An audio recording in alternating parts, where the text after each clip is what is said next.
കാസർഗോഡ് പീഡനത്തിനിരയായ പെൺകുട്ടിയുടെ പിതാവിന് നേരെ പ്രതിയുടെ ഭീഷണി.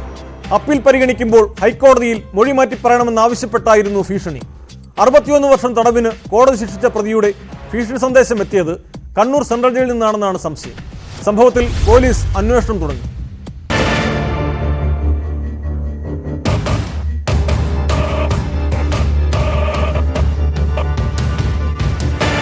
ചിറ്റാരിക്കൽ പോലീസ് ഇൻസ്പെക്ടർ രഞ്ജിത്ത് രവീന്ദ്രൻ അന്വേഷണം നടത്തി 61 വർഷം തടവിന് കോടതി ശിക്ഷിച്ച പ്രതി ഇരയുടെ പിതാവിനെ ഭീഷണിപ്പെടുത്തിയെന്നാണ് പരാതി.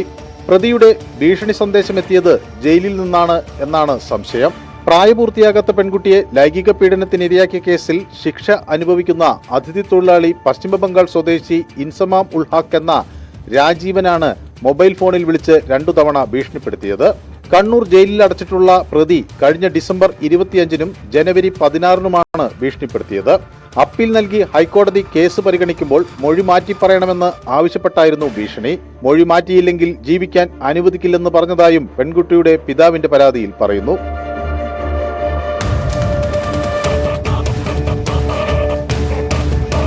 പരാതിയിൽ ചിറ്റാരിക്കൽ പോലീസ് കേസ് രജിസ്റ്റർ ചെയ്തു. ഏതാനും മാസം മുമ്പാണ് ഹോസ്ദുർഗ് പോക്സോ കോടതി പ്രതിയെ 61 വർഷം തടവിനും 2,10,000 രൂപ പിഴയടയ്ക്കാനും ശിക്ഷിച്ചത്. പിഴയടച്ചില്ലെങ്കിൽ 11 മാസം അധിക തടവ് അനുഭവിക്കാനും കോടതി വിധിച്ചിരുന്നു.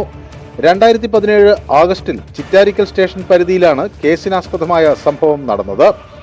12 വയസ്സുള്ള പെൺകുട്ടിയെ പീഡിപ്പിച്ച കേസിലാണ് ശിക്ഷ വിധിച്ചത്. പെൺകുട്ടിയുടെ പുതിയതായി പണിയുന്ന വീടിന്റെ തേപ്പ് പണി കരാറെടുത്ത പ്രതി പലതവണ പീഡിപ്പിച്ചെന്നാണ് കേസ്.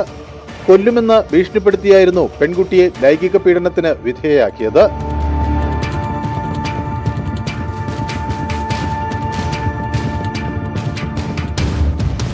ന്യൂസ് 18 കാസർഗോഡ്.